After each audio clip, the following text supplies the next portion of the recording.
My contract says so. Clean up and leave a sealed envelope with a single dime inside. When I clenched it, it crumpled easily. This is supposed to be my employer pension after 30 years of service. The one mocking me is the current president, James Anderson. As the young second-generation president, he made me feel despair and emptiness. I have no attachment to this company anymore. This company has changed too much. They no longer value their employees. Understood. That's all I said as I took the envelope and nodded. I headed straight to the systems management room and deleted the company's management system data. You might think it's cruel, but this is also part of the contract. Just as the president wanted, I cleaned up according to the contract. That's all there is to it. Hey, I can't send any emails. I can't log into the internal system. What's going on? Within minutes, a stir arises in the office. The president, looking pale, rushes to me in a panic. Hey, Joseph, what did you do? I brace myself and face him. Thus began my long battle with the second-generation president who ruined the company. My name is Joseph Taylor. I'm 49 years old. I've worked at the same company for many years. I joined right after high school, and I'm the oldest employee here. In a time when job hopping is common, I might be considered a rarity. I'm in charge of system management and hold a responsible position as a manager. It's challenging, but I love this fulfilling job. Recently, my workload has decreased as my juniors have grown more capable. Life has been smooth sailing. Excuse me, Mr. Taylor, an error has appeared, but I can't figure out the cause. This is my excellent junior, Chris Johnson. When he asked me, I looked at the screen. This code here is wrong. It should be like this. Oh, I see. As expected of you, Mr. Taylor. Thank you so much. Seeing Chris's bright smile, I couldn't help but chuckle. Soon, I'll be handing over system management to you. I'm counting on you. Oh no, I'm not there yet. What are you talking about? I'll be 50 soon. What will you do when I retire? You still have more than 10 years. You're getting ahead of yourself, Mr. Taylor. He doesn't yet realize how quickly time flies being in his 30s. But I plan to work hard until my retirement. This is supposed to be my employer pension after 30 years of service. The world of systems is advancing rapidly. If I don't keep studying, I'll quickly fall behind. I was happy and felt fulfilled working in such a job. Yes, until that incident happened. It struck suddenly. The president, Robert Anderson, he suddenly fell ill and had to be hospitalized. There was no prospect of his recovery, so his only son, James, quickly became the second-generation president. James's words during his inaugural address were passionate.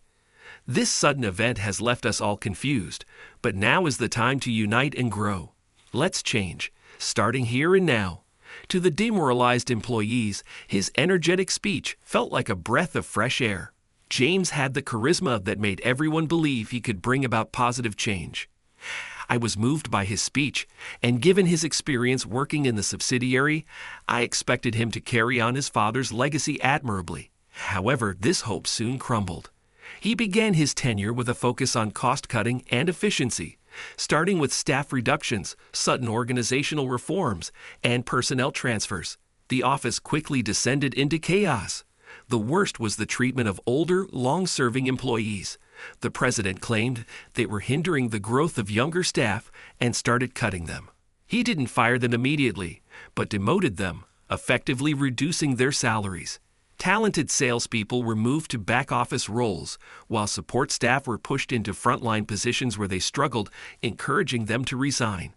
Conversely, young employees were given favorable treatment and promoted. If they had the skills to match, I would have understood. But in reality, the evaluations didn't reflect their abilities. Talented young workers lost trust in the company and left.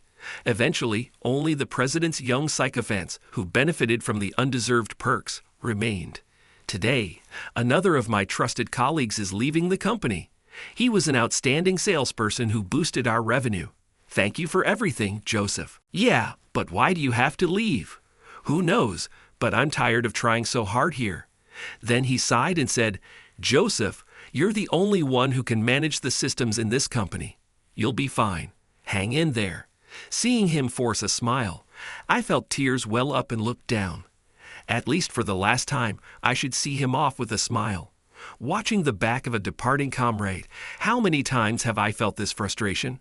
You'd think this would lead to a strike, but it never happened. Talented people just quietly left, and those remaining were either the hard-working, the resigned, or those who supported President James. I was one of the hard-working ones. I still wanted to cling to this company to which I owed so much. As for the company's performance, it was visibly declining. It was to be expected, but President James seemed a bit troubled.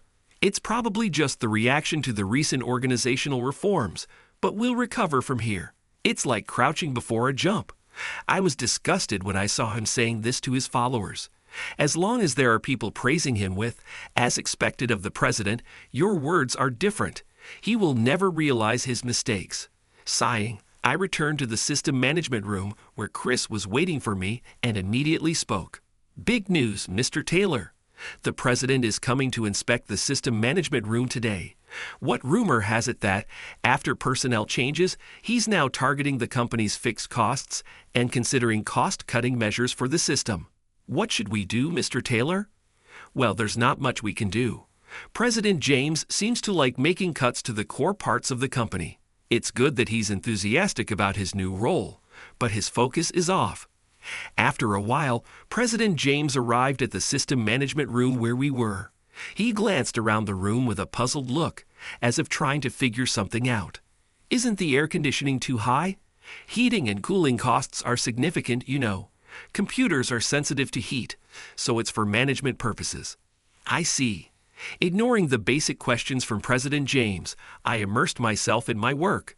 For some reason, President James only asked questions and talked to Chris. He should know I'm the manager, but he barely acknowledged me. After looking around for a while, he finally spoke to me. Joseph, right? Yes, I replied, surprised. I stopped what I was doing and looked at him. How long have you been working here? 30 years. 30 years? That's a long time. His overly casual tone made me a bit annoyed. Sure, I'm his subordinate, but as someone older, this feels too informal. I saw your base salary, and it's quite high. Was it set that way when you were hired? Yes, it was. But now Chris here is also managing the system, right?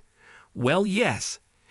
I had a bad feeling about this, but this was my first one-on-one conversation with President James.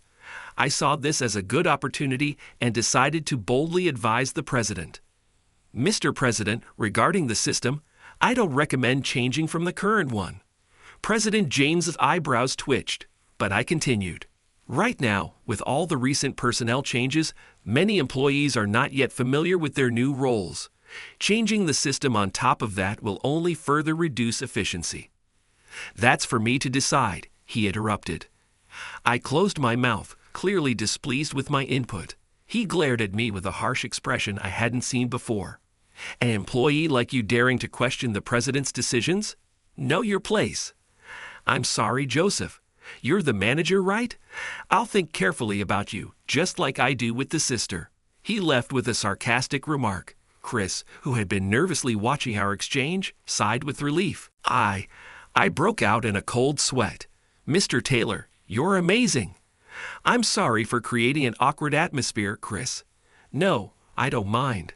I think your opinion is perfectly reasonable. But the president, he was really unpleasant. What is he thinking? Probably nothing good. I furrowed my brow and thought for a while. Then Chris and I decided to discuss our future plans. 1 month later, I was called to the president's office, where President James delivered some shocking news. What did you say? I said thank you for your hard work. You can take it easy now. President James actually said I was being dismissed. He smiled as he handed me a thin envelope, saying it was for company reasons, not personal ones. This is your employer pension. Employer pension. Receiving a cheap-looking envelope instead of a bank transfer gave me a bad feeling. Still processing the information, I took the envelope and peeked inside, noticing it wasn't even sealed. Inside was a single dime, a copper coin. Mr. President, this isn't funny, even as a joke. Of course not. It's not a joke. President James placed the document he had been holding onto his desk and motioned for me to look at it. I recognized it immediately. It was the employment contract I had signed 30 years ago when I joined the company. President James tapped a specific section with his finger. See here? It says your employer pension is 10 cents.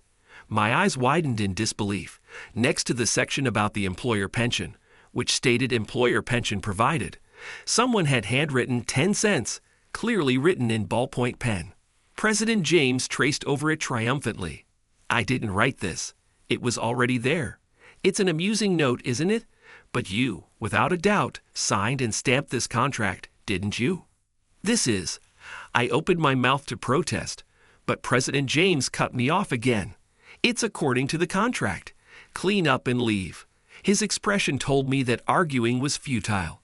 I was probably marked for some time. I represented the kind of long-serving employee President James wanted to push out. The reason I hadn't been targeted yet was because I managed most of the company's systems. However, after his last inspection of the system management room, he must have decided that Chris was capable enough.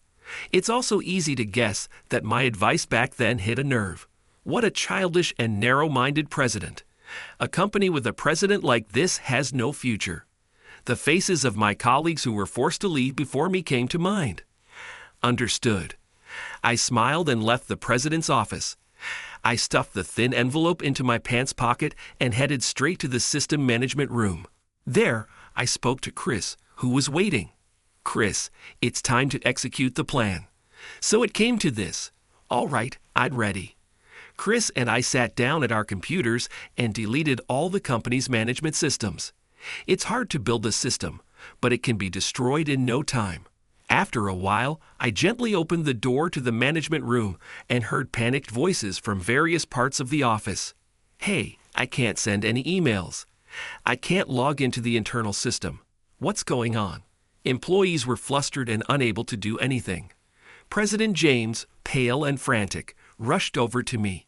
Joseph, what did you do? In his panic, he addressed me informally. I faced him calmly and said, I just cleaned up as you asked. I meant your personal belongings. What were you thinking, deleting the system? I deleted the system because it was mine. I was just cleaning up what I had lent to the company. I showed him the notice of working conditions. He must not have known about this clause, having only looked at the employment contract. The document clearly stated that the system was on loan from me, that the loan was included in my salary, and that the system would be returned upon my resignation. What is this document? He asked. It's the notice I received from the company 30 years ago. I'm sure you have a copy on file as well. I never heard of this. It's absurd that the entire system becomes unusable because one employee leaves. I wanted to say that what's absurd is offering a single dime as an employer pension, but I held back. If you cancel my dismissal, I'll return both the system and this dime. I handed him the envelope, but President James slapped my hand away and shouted, Chris, restore the system immediately. But it will take time. I don't care. Do it as quickly as possible. Yes, Chris, following orders, began working on restoring the system. I exchanged a glance with him and then left the system management room where I had worked for so many years. Quietly, I nurtured a burning resolve against President James. A few days later, while I was relaxing at home, my phone rang. When I looked at the screen, it was the main number from my former company. I answered and heard President James's defeated voice. Joseph, we're in trouble. Chris is struggling to restore the system, and no work is getting done. These past few days included the weekend. So President James must have assumed the system would be fixed by now, but it wasn't, and the system was still down.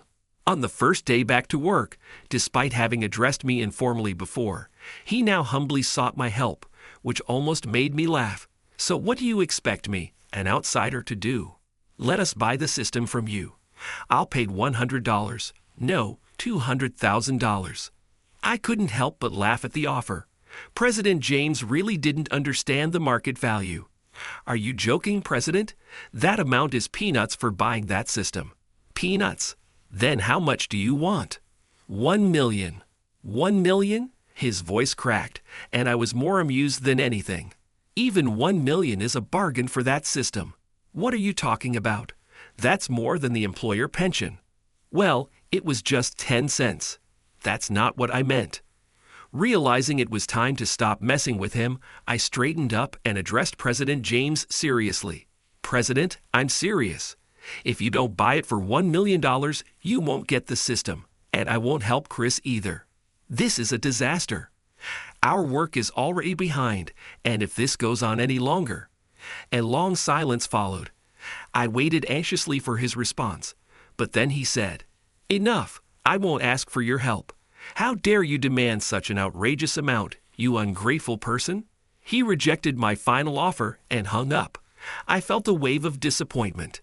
Despite the opportunity, it was clear that he couldn't be trusted with the company.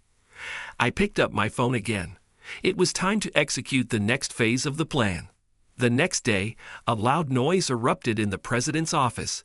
The noise came from James, the now former president, pounding his fist on the desk. "Why am I being fired?" he asked. Facing him was his father, Robert Anderson. Though not fully recovered, Robert's presence at the desk was still impressive, and I was moved by it. "I'm not firing you. I'm demoting you to an employee so you can learn from the ground up." Me? A former president working as a regular employee? How humiliating. Humiliating is the chaos you caused within the company, bringing it to the brink, Robert said, slamming his hand on the desk. James, who had been leaning forward, quickly straightened up. Robert reprimanded him with a voice full of authority. "I was a fool to trust your reports. I warned you not to meddle with personnel, yet you forced out so many trusted people, including Joseph." At this, James glared at me. Indeed, I had devised and executed several plans to address the situation. James's reckless actions had been unbearable.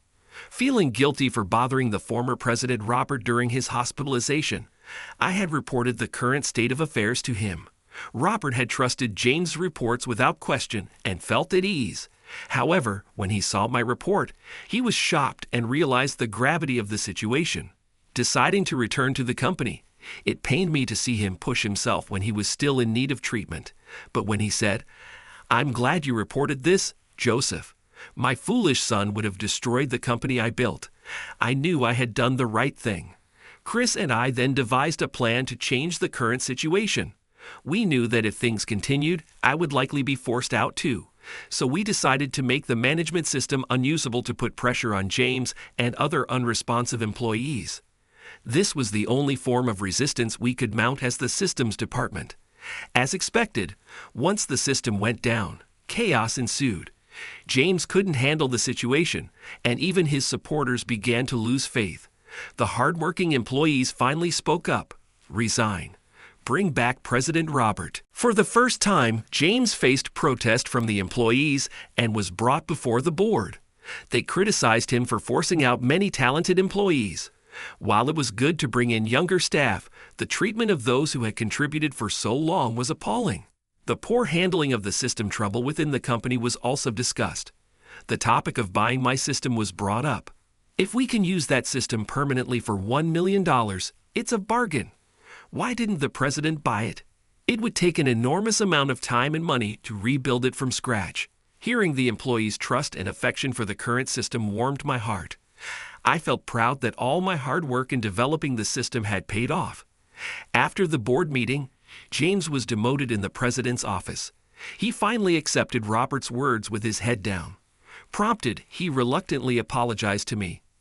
"I'm sorry, Joseph," though he still seemed dissatisfied. I simply replied, "Yeah." Robert, having witnessed our exchange, spoke to me. "I'm sorry for all the trouble. Will you really come back to this company?" Seeing his anxious expression, I smiled. "Yes, as long as you stand as the president, of course." "Thank you. Should we go ahead and pay the $1 million for the system as you suggested?" "That's not necessary. I've already received so much from you." "I see." Robert and I laughed together. James watched us with a puzzled look on his face. "I'm glad everything worked out, Mr. Taylor. I was really nervous about how it would turn out. You went through a lot, Chris, and you were stuck working through the weekend. I'm sorry about that." If it means making the company a better place, I give up my weekends anytime. Besides, all I did was pretend I couldn't fix the system.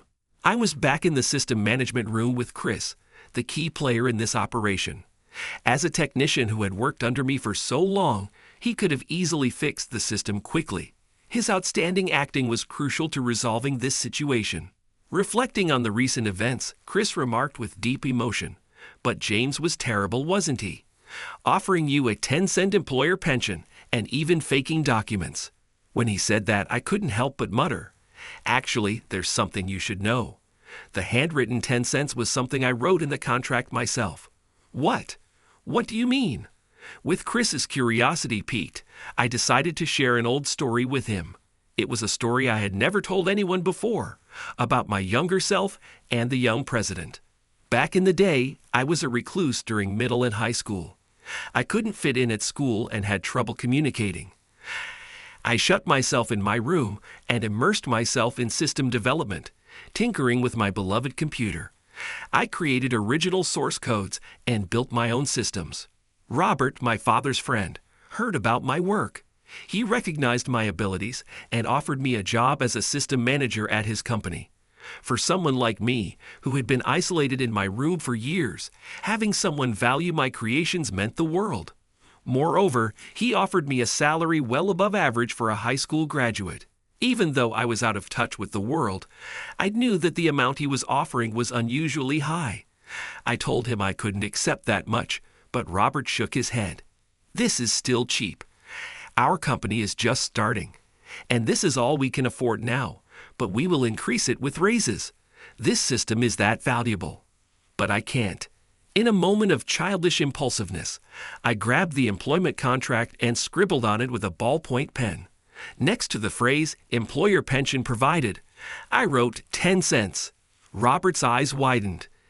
10 cents? 10 cents is fine. I'm getting paid so much each month that it feels wrong to take more when I leave. This was my proposal during my youthful student days. Robert probably wanted to laugh, but he just smiled gently and said, "In that case, let's consider this system a loan to the company. I'll put that in the terms of your employment, and I'll give you a document to that effect later. And when you leave, you can take the system back, but we'll buy it from you immediately. Then that would be the employer pension, wouldn't it?" "Oh, you caught that. You really are smart." His hearty laugh was a relief to me, and I started working there. It was then that I decided to follow him for the rest of my life. He was the benefactor who brought me back into the sunlight. After I finished telling this story, Chris took a deep breath. "So that's what happened with you and the president?" "Yeah, but I never expected that contract to resurface because of James." Speaking of James, he left the company shortly after that. As a former president, he couldn't bear to work as a regular employee. He started his own company with a friend, but Robert mentioned that they were struggling financially and that their prospects didn't look good. Even after fully recovering and returning, Robert faced many challenges. I hoped James wouldn't cause his father any more trouble. "I have to follow the example of the lion and throw him into the valley," Robert muttered sternly. Seeing his determined look, I felt that even if James ever asked for help, he wouldn't get it. After all, he'd chosen to leave the company first. With the former president back, the company was starting to regain its former energy. Chris and I worked hard to develop a more user-friendly system to make up for the lost time. One day, I was called to the president's office and received surprising news. "What? You want me to become an executive?" "Yes. After everything that happened, I realized you are my right-hand man.